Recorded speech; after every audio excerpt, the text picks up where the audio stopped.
I ended the video thinking I was gonna stop, but because I'm really tired, but I guess we just can't get enough from this Datsun. Zack's still with me, and it's freaking like 4 o'clock right now. What's up? And yeah, that's what's up, dude. Thank you. And we just cleaned out the whole inside of the Datsun, and it looks freaking brand new. Didn't clean it though. There's a little bit of trash, but we took out all this mess out here. As you can see, there's a lot of parts. But anyways, you guys, I don't know if Lenny has worked inside the engine. I'll text him soon. Usually, it's when it's a naturally aspirated motor. It's only oil pressure, and usually it's right here would be just the line, and that's all. But he seems to have an oil feed line right here. That oil feed line looks like he was about to turbocharge his engine, because right here under here you can see there's an oil return line, and it's really the same setup like my Mustang. So yeah, you guys, I'm not even sure if he has forged internals. If he does, that's freaking awesome, and it'll be one quick car. But I'm still going with the 2J. Well, you guys, I still continue to work on the car after taking everything out from the trailer. I decided to throw away some stuff that I don't need, and I put this bandana on because I started sweating a lot because it's hot inside the garage. And I took out these bucket seats, basically the Honda bucket seats. I'm gonna go ahead and take that out. Well, everything's all gutted inside now. Check it out.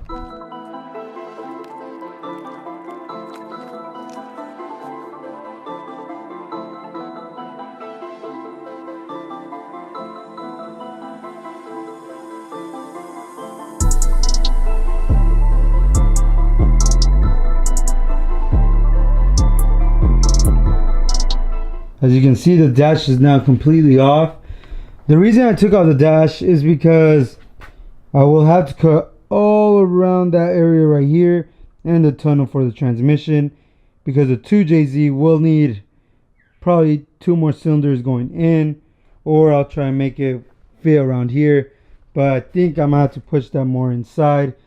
So it might be like those Ecoline 350 trucks from Ford, where they have a cover right in the midsection, and then on top of it there's a cup holder section, and then there's like clips on the bottom where you just clip it out and it comes out, and you work on the engine there, then you put it back in and clip it down.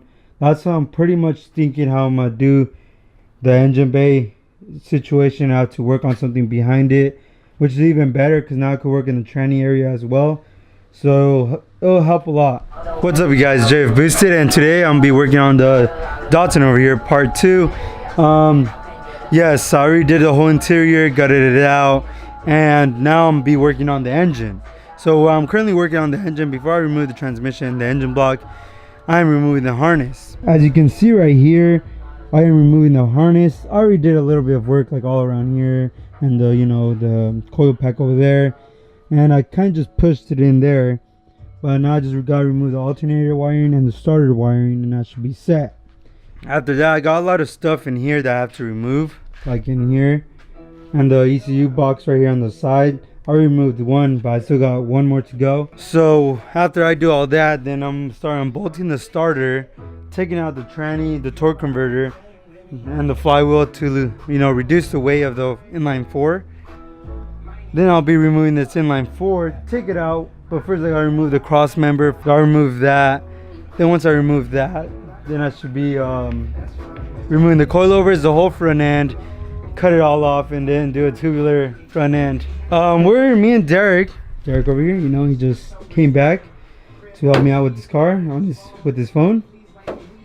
He'll help me soon, but either way, you guys, we were talking about the chassis and everything, and this chassis is a full it's not a unibar. What's different from a unibar? It's basically a whole chassis. There's a whole chassis right here, because the whole chassis goes all across, instead of like my Mustang that I had to mount that across that to make it stronger. So I have a lot of hope that this chassis is really strong. Just gotta do X braces on it, but first I'm unmounting the tranny.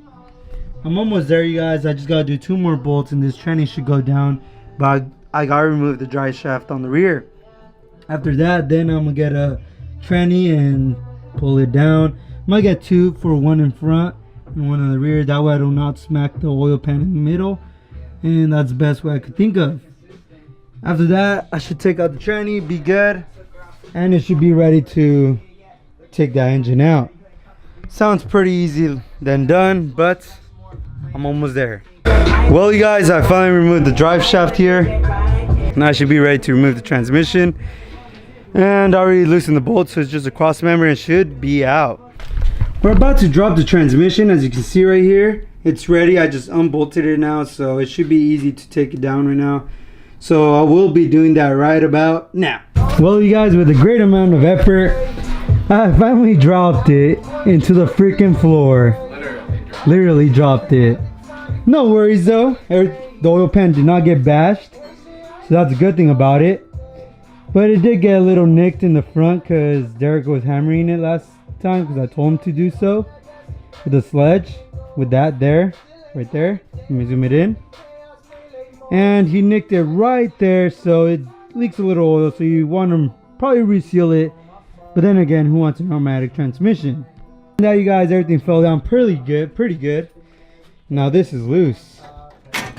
Oh, well, now it dropped. Alright you guys, so we finally took out the transmission here. This is a big boy automatic for such a small KA motor. As you can see, everything's perfectly fine, nothing broke. So I'm pretty happy. Harness still on there, nothing got destroyed. I didn't bend anything.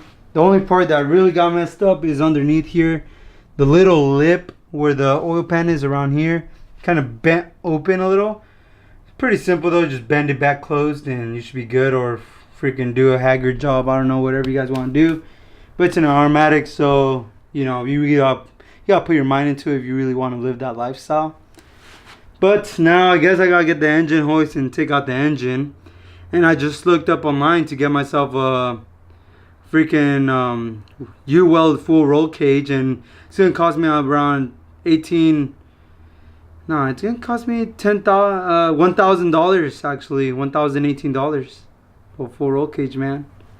So I'm hoping it's for the Datsun 510 coupe, but I might pay like $200 more to extend it more to the 4 doors, then cross hatch in the rear of the trunk. But who knows, you guys. So yeah guys, stay tuned. Well you guys, right now I'm taking out the whole harness apart. I hope this 2JZ harness kit will come with the turn signals and all that. So I'm removing all this wiring because it's for 240SX style harness. So as you can see, I went all the way down there, and I'm routing myself all the way back here, and I'm slowly moving to different locations, trying to take it down.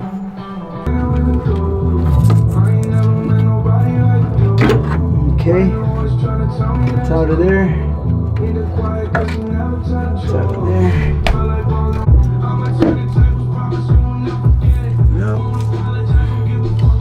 Well you guys, I finally removed the whole harness all the way to the rear, and now I gotta probably take out the gas tank because that gas tank is not meant for this It's not meant for this Datsun, since it's a 240SX gas tank. I'll show you that in a bit. I'm just currently charging my camera, and I got this 240SX carbon fiber cover onto the 240SX gauges. I don't know if anyone wants it. It's probably gonna be gone before I even upload this video. But here, as you can see, this is the whole harness with the gauges, the tranny, and the engine block that I'm soon to take out. Should be good. So this guy molded in the tank because this is not the original tank, and should be pretty easy to take off.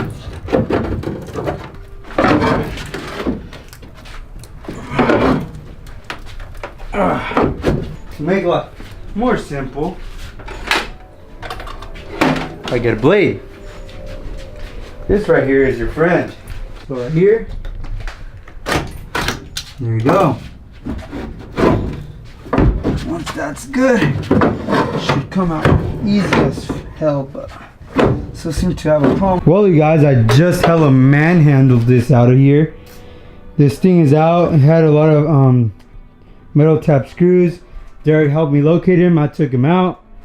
Then I pried it out, and I got sick and tired of it, so I just like went underneath and full on took it out. We do have issues, as a matter of fact.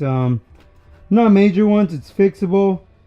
but luckily I found this issue and didn't leave the tank there, because I mean this suspension would have totally just, not really, I mean it's pretty sturdy, but you know, this is weak. This is literally weakened for high horsepower, and I'll show you right now. Step aside, dude. As you can see, this is where the leaf spring's at, and this is the chassis.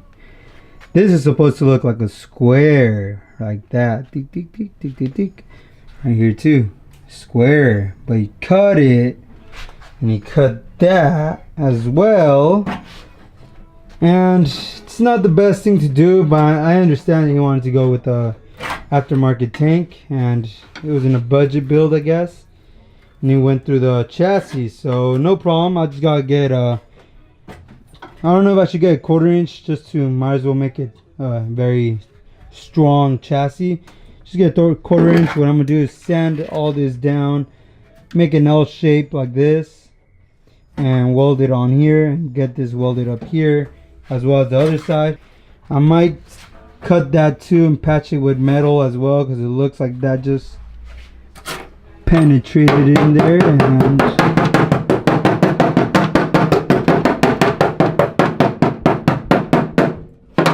I might have to do some floor pans. Yeah, so still continue on building this car, and we should probably get the engine hoist by now, since didn't expect to take out the fuel tank that easily. But here we go again, continuing the build. I don't know if you guys can see me, but I am sincerely sorry that I forgot to tell you that I went ahead and picked up my engine hoist all the way to some current location. I can't tell you because I don't want you guys to steal it. Well, it's in my house now, but still, anyways, so what I did, I actually took out the engine right now, and I'm looking right at it. As you can see right here, there's literally no engine now. It was pretty straightforward. I just basically got this, unbolted the 4 bolts here, unbolted the 4 bolts here. But as you can see, those grommets were really old and they ended up breaking. And we didn't latch it on properly. The engine just tilted sideways real quick, and then my hand would have been gone. But it's whatever at this moment. It's out now, and I'm pretty happy. This is where the engine is at now. As you can see, it was perfectly fine put into wooden 2x4s and 4x4s. So I'm pretty happy how it came down, you know, subtle into, you know, its position, without me worrying about the oil pan and the freaking filter there getting punctured. So other than that, I got all this other junk here that I need to sell, and I need to sell this. But as you can see, this is a successful mission me and Derek did. Thanks to Derek, you know, he guided everything. He protected Mustang from getting, you know, demolished by this freaking piece of metal.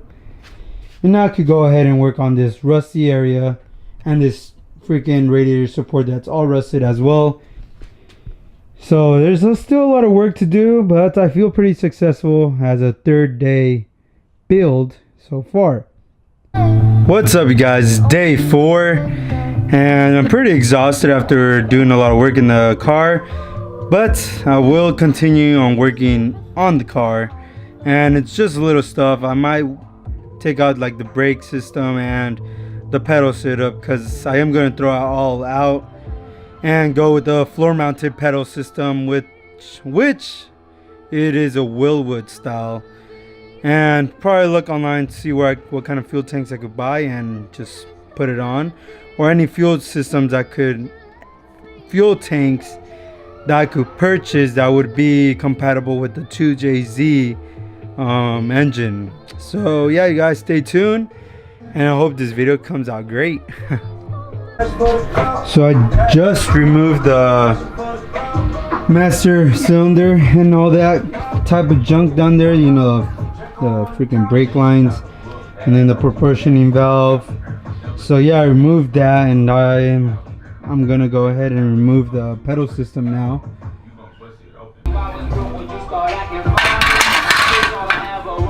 Whew. The pedal assembly is now off. Still gotta take out the accelerator pedal right there, and I should start cutting around there. And then I'm gonna put floor mounted pedals right there. And I'm gonna usually get this bracket right here, or at least make it similar to that one, put it back on there, and mount the steering wheel back to its original place. I finally took out the mounts for the steering column. It was a bit of a challenge, but I finally got the idea, and I drilled the holes where it was welded. So as you can see, this is the old pedal system, but these were welded on here. So they're tacked on here actually. As you can see, I drilled the little small holes. But now I'm gonna take these two and mount it back on there, and I should be good. Goodbye.